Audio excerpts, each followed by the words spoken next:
Welcome students, फिर से आपका ऑनलाइन एजुकेशन की कक्षा में स्वागत है। और आज हम पाठ नंबर 10 का कर रहे हैं, जिसमें हमारा आज का टॉपिक रहेगा पूर्ण प्रतियोगिता लाभ अधिकतमकरण। ये चैप्टर के ऊपर हम आज बात करेंगे। पूर्ण प्रतियोगिता बाजार में और लाभ अधिकतमकरण की, या इंग्लिश में हम कहें perfect competition profit maximum, class 12th का ये है। और हम जो आज के टॉपिक है हिंदी में कर रहे हैं। पूर्ण प्रतियोगिता बाजार का क्या अर्थ है, meaning of the perfect competition market. सबसे पहले इसी विषय पर बात करेंगे। पूर्ण प्रतियोगिता बाजार की वह स्थिति है जिसमें एक वस्तु के अनेक प्रतियोगी होते हैं और किसी भी एक प्रतियोगी की वस्तु की कीमत पर कोई नियंत्रण नहीं होता।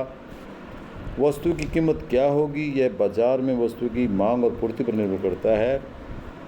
बाजार में अनेक उपभोक्ता होते हैं, वह वस्तु को बाजार में प्रचलित कीमत से कहीं भी खरीद सकते हैं। वास्तविक जीवन में पूर्ण प्रतियोगिता बाजार का कोई उदाहरण नहीं मिलता।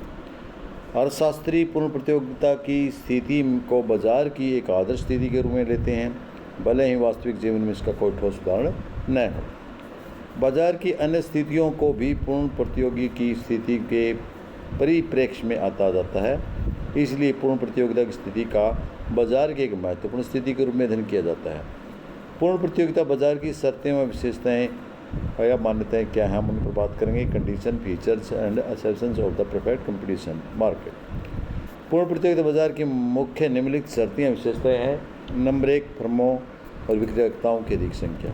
इंपॉर्टेंट क्वेश्चन नहीं है, आप थोड़ा सा अच्छे से याद करें कि सबसे पहली कंडीशन तो यह है, सबसे पहली शर्त यह है कि इसमें फर्मों की संख्या बहुत अधिक होती है या विक्रेताओं की बहुत संख्या होती है।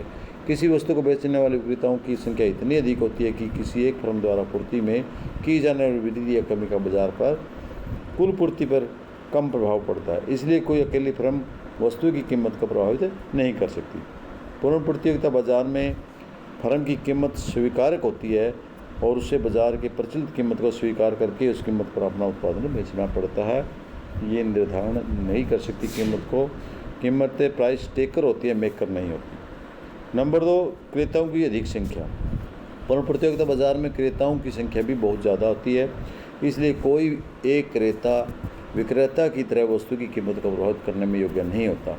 उसकी मांग में होने वाली का वृद्धि या कमी बाजार की मांग पर बहुत कम प्रभाव पड़ता है। इसलिए क्रेता भी कीमत स्वीकारक होता है, जो प्राइस टेकर होता है, मेकर नहीं होता। नंबर 3 है एक समान या समरूप वस्तुएं। अगली जो इसकी महत्वपूर्ण विशेषता वो ये है कि पूर्ण प्रतियोगिता बाजार में सभी वस्तुएं विक्रेता की एक जैसी या समरूप इकाई ही बेचते हैं। उनमें रंग, रूप, क्वालिटी, किस्म में किसी भी प्रकार का कोई अंतर नहीं होता। सभी वस्तुएं समरूप होती हैं। समस्त बाजार में वस्तु की एक ही कीमत होने की वजह से विक्रेताओं को उसको विज्ञापन आदि पर खर्च करने की कोई ज़रूरत नहीं होती। अर्थात पूर्ण प्रतियोगिता बाजार में उत्पाद की कोई विक्रय लागत नहीं होती। अगली विशेषता है आपका पूर्ण ज्ञान। पूर्ण प्रतियोगिता बाजार में क्रेताओं और विक्रेताओं की कीमत की पूरी जानकारी होती है। ये हम मान के चलते हैं कि उनको खास बात है, इसीलिए वो कुछ ज़्यादा कीमत नहीं देते। क्रेताओं को इस बात का पूर्ण ज्ञान होता है कि वे भिन्न भिन्न विक्रेताओं को किस वस्तु पर बेच रहे हैं। ऐसे ज्ञान और सजगता के फलस्वरूप ही बाजार में वस्तु की कीमत पाई जाती है। इसलिए कोई भी विक्रेता ज़्यादा कीमत नहीं ले सकता। नंबर 5, फर्मों का स्वतंत्र प्रवेश और छोड़ना। पूर्ण प्रतियोगिता की अवस्था में किसी भी उद्योग में कोई भी फर्म प्रवेश कर सकती है या पुराने फर्म अपने उद्योग को छोड़ सकती है। फर्मों में प्रवेश पर किसी प्रकार का कोई कानूनी प्रतिबंध नहीं होता। नंबर 6, स्वतंत्र निर्णय प्रतिबंधों का अभाव। क्रेता और विक्रेताओं में किसी भी वस्तु का उत्पादन, उसकी मात्रा, उसकी कीमत संबंधी कोई समझौता अकेली फर्म नहीं कर सकती। किसी भी वस्तु के क्रय और विक्रय के संबंध में कोई प्रतिबंध नहीं होता। पूर्ण गतिशीलता। पूर्ण प्रतियोगिता में वस्तु बाजार तथा साधन बाजार में पूर्ण गतिशीलता पाई जाती है। उत्पादन के साधन पूर्णतः गतिशील होते हैं। एक क्रेता उसी फर्म से सामान खरीदेगा जहाँ से उसे सस्ती मिलेगी, तथा एक साधन अपनी सेवा में वहीं बेचेगा जहाँ से अधिक कीमत मिलेगी। 8वां, अतिरिक्त यातायात लागत का अभाव। पूर्ण प्रतियोगिता की स्थिति में बाजार के विभिन्न क्षेत्रों में वस्तु को भेजने के लिए यातायात लागत नहीं खर्च करनी पड़ती, क्योंकि हर जगह इसकी स्वयं ही कीमत होती है। इस दिशा में किसी भी वस्तु को पूरे बाजार में एक ही कीमत प्रचलित हो सकती है। फर्म केवल अपने उत्पादन की मात्रा पर निर्धारित करती है। और अगला आपका जो है वो है ओ समान आगम भी समान और सीमांत भी समान। यहाँ समान औसत आगम सीमांत आगम बराबर होते हैं। पूर्ण प्रतियोगिता में वस्तु की औसत आगम और कीमत तथा सीमांत आगम बराबर होते हैं। हम नीचे एक चित्र द्वारा इसको स्पष्ट कर सकते हैं। देखिए, जो आपको रेखा चित्र दिखाया जा रहा है, इसमें जो डी वक्र है वो आपका AR भी है, MR भी है और प्राइस भी है। तो तीनों चीज़ ये कि हैं बाज़ार में उत्पादन से 1 इकाई हो, 2 इकाई हो, 3 इकाई हो, 4 इकाई हो, बट कीमत उतनी ही रहनी है जो MR है। रेखा चित्र OX पर उत्पादन OY पर आगम दिखाया गया है। DD वक्र आगम और औसत आगम को प्रकट कर रहा है, जो कि उस वस्तु की कीमत भी है। रेखा चित्र से स्पष्ट है कि फर्म चाहे उस वस्तु की 1 इकाई बेचे या 4, उसका सीमांत आगम और औसत आगम समान ही रहता है। शुद्ध तथा पूर्ण प्रतियोगिता। शुद्ध प्रतियोगिता और पूर्ण प्रतियोगिता में क्या फ़र्क है? Pure and perfect competition. अर्थशास्त्री प्राय शुद्ध तथा पूर्ण प्रतियोगिता में अंतर करते हैं। इनके बीच अंतर केवल डिग्री का होता है। शुद्ध प्रतियोगिता की धारणा पूर्ण प्रतियोगिता की धारणा की तुलना में अधिक वास्तविक और संकुचित होती है। शुद्ध प्रतियोगिता की धारणा का प्रतिपादन मुख्य रूप से प्रोफेसर चैम्बरलेन ने किया था। उनके अनुसार शुद्ध प्रतियोगिता बाजार की वह दिशा जिसमें निम्नलिखित शर्तें पाई जाती हैं: क्रेता और विक्रेताओं की संख्या, अधिक संख्या, समरूप वस्तुएं, फर्मों का स्वतंत्र छोड़ना व प्रवेश करना, फर्मों का स्वतंत्र निर्णय। बामोल ने शुद्ध प्रतियोगिता की परिभाषा इस प्रकार दी है: कोई उद्योग शुद्ध प्रतियोगिता की दिशा में काम करता हुआ उसमें कहा जाता है जबकि कई फर्में एक समान पदार्थ इच्छानुसार प्रवेश व छोड़ना, नियंत्रण, स्वतंत्र निर्णय लेने की आदि की स्थिति में हों। संक्षेप में, शुद्ध प्रतियोगिता की स्थिति में पूर्ण प्रतियोगिता की 2 शर्तों, जो शुद्ध प्रतियोगिता उसमें 2 शर्तों का अन्य शर्तें भी लागू। स्थिति में पूर्ण प्रतियोगिता की 2 शर्तें, पूर्ण ज्ञान और पूर्ण गतिशीलता के अतिरिक्त सभी शर्तें समान ही पाई जाती हैं। वे योग्य शर्तें पाई जाती हैं। पूर्ण प्रतियोगिता में 2 शर्तें अलग होती हैं, एक पूर्ण ज्ञान और दूसरा पूर्ण गतिशीलता, जो कि शुद्ध प्रतियोगिता में नहीं होती। अधिकतम लाभ उत्पादक का मुख्य उद्देश्य है व उसके संतुलन की स्थिति। Profit maximum principle the objective of the producer and the situation of the his equilibrium. प्रत्येक उत्पादक वस्तुओं और सेवाओं का उत्पादन इसलिए करता है कि उसे उसकी बिक्री द्वारा उसे जो लाभ प्राप्त हो सके। एक उत्पादक को अपने उत्पादन अर्थात वस्तुओं और सेवाओं की बिक्री से जो विक्रय मूल्य प्राप्त होता है उसे आगम या संप्राप्ति कहते हैं। एक उत्पादक द्वारा अपने उत्पादन की एक निश्चित मात्रा को बेचकर जो धन प्राप्त होता है उसे कुल आगम कहते हैं। इसके विपरीत एक उत्पादक को किसी वस्तु की एक निश्चित मात्रा का उत्पादन करने के लिए उत्पादक को जो धन खर्च करना पड़ता है, व्यय करना पड़ता है, उसे उसकी लागत कहते हैं। एक उत्पादक को प्राप्त होने वाले कुल आगम उसके द्वारा खर्च की गई कुल लागत से अधिक है तो कुल आगम और कुल लागत का अंतर है उसको लाभ कहते हैं। यदि वो अधिक है, रेवेन्यू अधिक है उसका कॉस्ट से, तो उसको लाभ होगा। यदि कॉस्ट अधिक है रेवेन्यू से तो उसको हानि होगी। यहाँ लाभ की अवस्था में कुल आगम माइनस कुल लागत है, या अर्थात TR माइनस TC। उदाहरण के लिए एक उत्पादक यदि किसी वस्तु की 500 इकाइयाँ की बिक्री द्वारा कुल 25 रुपये प्राप्त होते हैं तो 500 इकाइयों कुल आगम 25 रुपये होगा। यदि इन 500 इकाइयों का उत्पादन करने के लिए उसे 2000 रुपये खर्च करने पड़ते हैं तो इन 500 इकाइयों की लागत 2000 होगी। इस दिशा में उत्पादक का लाभ 2500 माइनस 2000 500 रुपये होगा। इसके विपरीत यदि उत्पादक किसी वस्तु के उत्पादन पर खर्च की गई कुल लागत उस वस्तु की बिक्री से प्राप्त कुल आगम से अधिक है तो उत्पादक को हानि होगी। हानि के लिए कुल लागत माइनस कुल आगम, यहाँ TC में से TR घटेगा, वहाँ TR में से TC घट रहा था। जब एक उत्पादक उस समय संतुलन की स्थिति में होता है जब उसे अपने वर्तमान उत्पादन की मात्रा से संतुष्टि होती है और उत्पादन में कमी करने या वृद्धि करने की उसमें कोई प्रवृत्ति नहीं पाई जाती। यह अवस्था उस समय होती है जब उत्पादक को अधिकतम लाभ प्राप्त हो रहे हों। हैंस के अनुसार एक उत्पादक उस समय संतुलन में होगा जब उत्पादन में कमी करना या वृद्धि करना उसके लिए लाभदायक नहीं होगा। कोशियानी के शब्दों में एक उत्पादक उस समय संतुलन में होगा जब उसके लाभ अधिकतम हों। मैकोनल के शब्दों में अल्पकाल में एक फर्म उस समय संतुलन में होती है जब उस मात्रा का उत्पादन करती है जिस पर उसके लाभ अधिकतम होते हैं तथा हानियाँ न्यूनतम होती है। पूर्ण प्रतियोगिता में उत्पादक का संतुलन अल्पकाल और दीर्घकालीन परिस्थिति में कैसे होता है हम उसके बारे में बात करेंगे। पहले अल्पकाल की बात करते हैं। पूर्ण प्रतियोगिता बाजार में स्थिति में उत्पादक का संतुलन 2 स्थिति में होता है। नंबर 1 उत्पादक का अल्पकालीन संतुलन, नंबर 2 उत्पादक का दीर्घकालीन संतुलन। उत्पादक का अल्पकालीन संतुलन अल्पकाल में एक प्रतियोगी फर्म का प्लांट शिथिल होता है, वह परिवर्तनशील साधनों में ही परिवर्तन करके उत्पादन बढ़ा सकता है, बाकी शिथिल साधनों को नहीं बढ़ा सकता। और इस प्रकार वह परिवर्तन करने का प्रयत्न करती है तो उसका लाभ अधिकतम या न्यूनतम हानि हो जाएगी। इस उद्देश्य की प्राप्ति के लिए फर्म निम्न में से किसी एक विधि का प्रयोग करती है।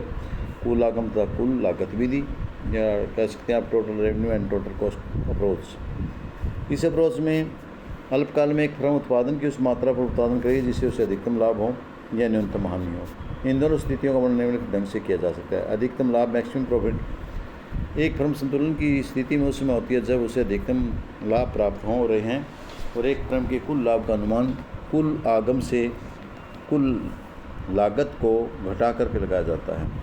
या हटा करके मतलब बजाय घटा कर लिखना चाहिए था। अगला आपका लाभ बराबर है कुल आगम TR माइनस TC। एक फर्म उस समय संतुलन में होती है जब वह किसी भी वस्तु की मात्रा उत्पादन कर रही है जिस पर कुल आगम तक कुल आगम का अंतर अर्थात कुल लाभ अधिकतम होते हैं। इसे हम एक रेखा चित्र द्वारा स्पष्ट कर सकते हैं। रेखा चित्र आप देखिए। यहाँ में आपकी जो TR है वो आप जो 90 डिग्री के कोण पर है, ये आपकी आय है, रेवेन्यू है, टोटल रेवेन्यू। और जो ऊपर है आपका TC है, ये कुल लागत है। पहले लागत ज़्यादा है तो TC ज़्यादा और TR कम है। बिंदु A पर दोनों बराबर हो जाती हैं। और RE जो बीच का लाभ है ये अधिकतम लाभ है, यहाँ पर वो संतुलन में होता है। और इसके बाद फिर प्रॉफिट घटता घटता B बिंदु तक फिर लागत कम होनी है और फिर लागत बढ़नी शुरू हो जाती है TR से। यदि हम बात करें TPC की टोटल प्रॉफिट कराओ, इसकी बात करें तो ये शुरू में माइनस में होता है। और जो A बिंदु था आपका जहाँ पर TC और TR बराबर थे, यदि उससे हम एक वो गिराएँ लंब गिराएँ तो M बिंदु पर काटता है OX को। जो M बिंदु है आपका, यहाँ पर प्रॉफिट A बिंदु पर कहे चाहे ब्रेक इवन पॉइंट बोलते हैं इसको, क्योंकि यहाँ पर ना तो लाभ होता और ना ही हानि होती है। बात करें हम M बिंदु, M के ऊपर यहाँ पर अधिकतम M वाले बिंदु है, इस पर अधिकतम लाभ की अवस्था में है, या इतना उत्पादन है। OM उत्पादन करता है तो अधिकतम लाभ की है। यहाँ पर उसकी लागत कम से कम है और जो रेवेन्यू हो ज़्यादा से ज़्यादा है। इसके बाद फिर यदि हम बात करें M2 की करें तो यहाँ पर फिर बराबर है, ना लाभ है और ना हानि है।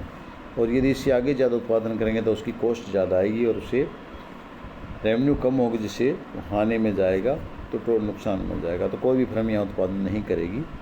जो भी सारी फर्में M पर उत्पादन शुरू करना बढ़ाएंगी जहाँ पर उसे RS के बराबर प्रॉफिट मिलेगा। तो ये लिखा हुआ है इसमें आपका रेखा चित्र OX पर वस्तु की मात्रा तथा OY X पर लागत तथा आगम लाभ प्रकट किए गए हैं। TR कुल आगम वक्र है, यह वक्र सीधी रेखा जो कि प्रारंभिक बिंदु O से 45 डिग्री कोण पर उठ रही है। इससे स्पष्ट प्रकट होता है कीमत से तरह है। यह स्थिति पूर्ण प्रतियोगिता में संभव होती है। TC की लागत वक्र और TPC कुल लाभ वक्र है। व्याख्या, जब फर्म OM पर उत्पादन करती है तो उसे हानि उठानी पड़ती है, क्योंकि O से OM तक TC वक्र TR के ऊपर वक्र है, अर्थात कुल लागत कुल आगम से अधिक है।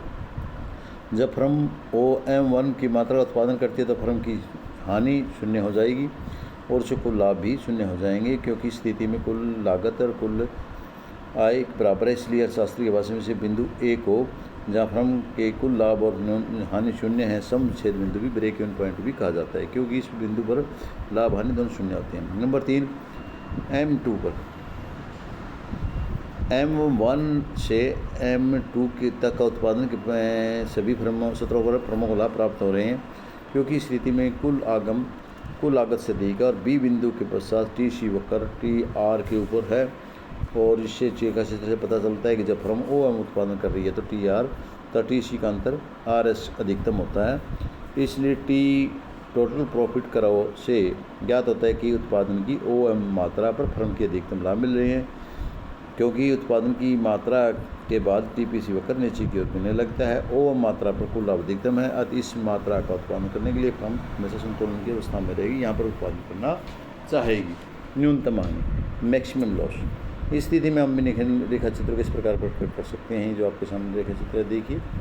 इसमें कम से कम फर्म शिथिर लागत के बराबर, TC हमारी ऊपर वाली वक्र है और TVC नीचे है, और जो हमारे इनकम है। तो यहाँ पर जो R बिंदु है, जहाँ उत्पादन करके कम से कम इतना उत्पादन, तो वो इतना तो चाहेगी कि वो शिथिर लागत का लॉस खा सकती है पूरी। और जब TC भी माइनस में आ जाए तो वो अपने फर्म को बंद कर देगा। इसलिए TVC का लॉस वो सहन नहीं करेगा, TFC का कर लेगा। तो जो A B के बीच की संख्या है वो आपकी TFC है, स्थिर लागत है। तो इस लागत का कुछ समय के लिए अल्पकाल में वो सहन करेगा, इस मैक्सिमम लॉस पर भी उत्पादन करेगा। TC कुल लागत वक्र और TVC कुल परिवर्तन लागत वक्र है। TR पर लागत वक्र है, कुल आगम वक्र है। TR पर TVC को सम से बिंदु पर छू रही है, इससे ज्ञात होता है कि फर्म को केवल परिवर्तन लागत ही प्राप्त हो रही है और उसे स्थिर लागत की हानि हो रही है। यह हानि AB या OK TFC बराबर है TC माइनस TVC के बराबर है। स्थिर लागत AB अथवा OK की हानि न्यूनतम है जो फर्म को उस समय उठानी पड़ती है जब अल्पकाल में वो अपना उत्पादन बंद कर देती है। सीमांत उत्पादन और सीमांत लागत विधि। दूसरी है मार्जिनल रेवेन्यू और मार्जिनल कॉस्ट अप्रोच। फर्म की संतुलन की स्थिति को ज्ञात करने का दूसरा तरीका है सीमांत आगम और सीमांत लागत विधि। किसी वस्तु की एक अतिरिक्त इकाई का उत्पादन करने से कुल लागत में जो अंतर आता है उसे सीमांत लागत कहते हैं। इसी प्रकार किसी वस्तु की अतिरिक्त इकाई की बिक्री करने से जो कुल आगम में अंतर है सीमांत आगम कहते हैं। एक फर्म अधिकतम लाभ की स्थिति ज्ञात करने के लिए सीमांत आगम और सीमांत लागम की तुलना अधिक की जाती है। यदि सीमांत आगम सीमांत वक्र से अधिक है तथा सीमांत लागत बढ़ रही है तो फर्म अपने उत्पादन में वृद्धि करना पसंद करेगी। एक फर्म जब तक उत्पादन करती जाएगी जब तक सीमांत आगम सीमांत लागत MC से अधिक है। इसका कारण यह है कि स्थिति में उत्पादन की प्रत्येक इकाई से प्राप्त आय प्रति इकाई उत्पादन से अधिक होती है, इसलिए उत्पादन में प्रति इकाई अतिरिक्त इकाई करने का उसे लाभ में वृद्धि होगी। सीमांत लागत बढ़ते रहने पर यदि सीमांत आगम MR और लागत MC से कम है तो फर्म अपने उत्पादन में कमी करेगी। एक फर्म अपना उत्पादन करना कम कर देगी जब प्रति इकाई सीमांत आगम सीमांत लागत से कम होता है। इसका कारण यह है कि स्थिति में फर्म का प्रत्येक इकाई की बिक्री से जितनी आय प्राप्त होती है खर्चा उससे ज़्यादा आता है, इसलिए उत्पादन के प्रति अतिरिक्त इकाई के कारण उसे हानि होगी। नंबर 3 सीमांत आगम MR सीमांत लागत MC के बराबर। इसे तथा सीमांत आगम लागत बढ़ रही है तो फर्म का संतुलन उत्पादन की स्थिति प्राप्त कर ली है। एक फर्म अपने लाभ को अधिकतम या हानि को न्यूनतम उस स्थिति में करेगी जिसमें सीमांत आगम और सीमांत लागत के बराबर होगी। इस स्थिति में फर्म की संतुलित अवस्था में होती है। फर्म का संतुलन। एक फर्म उस समय उत्पादन में किसी भी प्रकार का परिवर्तन पसंद नहीं करेगी जब उसे सीमांत लागत सीमांत आगम के बराबर हो जाए या MR बराबर MC या फर्म की संतुलन स्थिति होती है। फर्म के संतुलन की पहली शर्त यह है कि संतुलन की स्थिति में सीमांत लागत और सीमांत आगम के बराबर होनी चाहिए। यह संतुलन की आवश्यक शर्त है। यदि फर्म की सीमांत आगम और सीमांत लागत के बराबर है परंतु फर्म को अधिकतम लाभ नहीं मिल सकता है, इसलिए फर्म के संतुलन में दूसरी शर्त भी पूरी होनी चाहिए कि सीमांत लागत वक्र सीमांत आगम वक्र को नीचे से काटे, अर्थात सीमांत लागत वक्र का ढलान सीमांत वक्र ढलान से अधिक होना चाहिए। पर्याप्त शर्त सफिशिएंट कंडीशन है ये इसके लिए। अतएव सीमांत विश्लेषण के अनुसार एक फर्म का संतुलन दो अवस्था में होता है। नंबर 1 MC MR के बराबर होना चाहिए। नंबर 2 MC वक्र MR को नीचे से काटे। तो यहाँ पर या जहाँ पर MC MR है तथा MC का ढलान वक्र पॉजिटिव होना चाहिए। एक वस्तु के संतुलन के लिए इन दोनों शर्तों का पूरा होना आवश्यक है। हम इसे एक चित्र द्वारा स्पष्ट कर सकते हैं। आप जो रेखा चित्र देख रहे हैं इसमें देखिए MR और MC 2 पॉइंटों पर पूरी है, P बिंदु पर भी, A बिंदु पर भी और E बिंदु पर भी। बट A बिंदु पर उत्पादन बढ़ रहा है, यहाँ पर हम इसको संतुलन नहीं कहेंगे।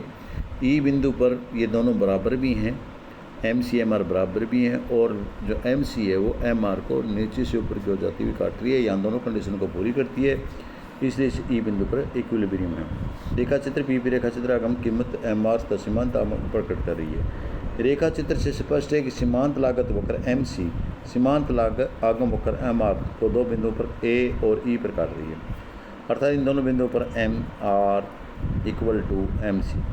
A बिंदु से पता चलता है कि फर्म ON पर वस्तुओं का उत्पादन करेगी और फर्म को ON से OM पर जितनी दी गई वस्तुओं का उत्पादन करती जाएगी सीमांत लागत भी कम होती जाएगी, जिससे फर्म के लाभ बढ़ते जाएंगे। अतः बिंदु A संतुलन की अवस्था को प्रकट नहीं करेगा क्योंकि इससे तो अभी और भी उसको बेनिफिट मिल रहे हैं।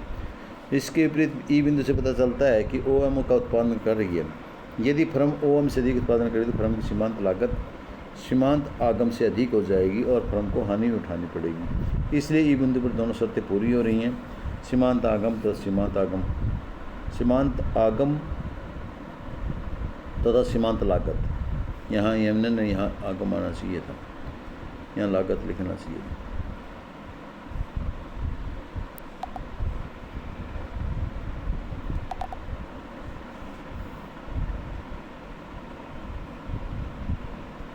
सीमांत लागत और सीमांत आगम। सीमांत आगम होकर ई बिंदु पर सीमांत, यहाँ फिर गलत कर रहा है, सीमांत लागत आना चाहिए था।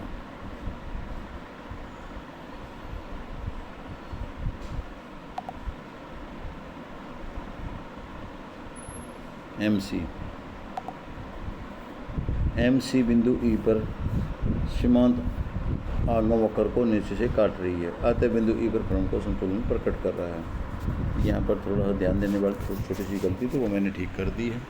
मुझे लगता है कि आपके समझ में अच्छा आया होगा।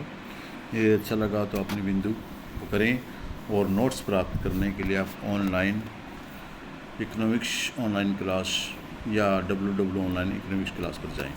धन्यवाद।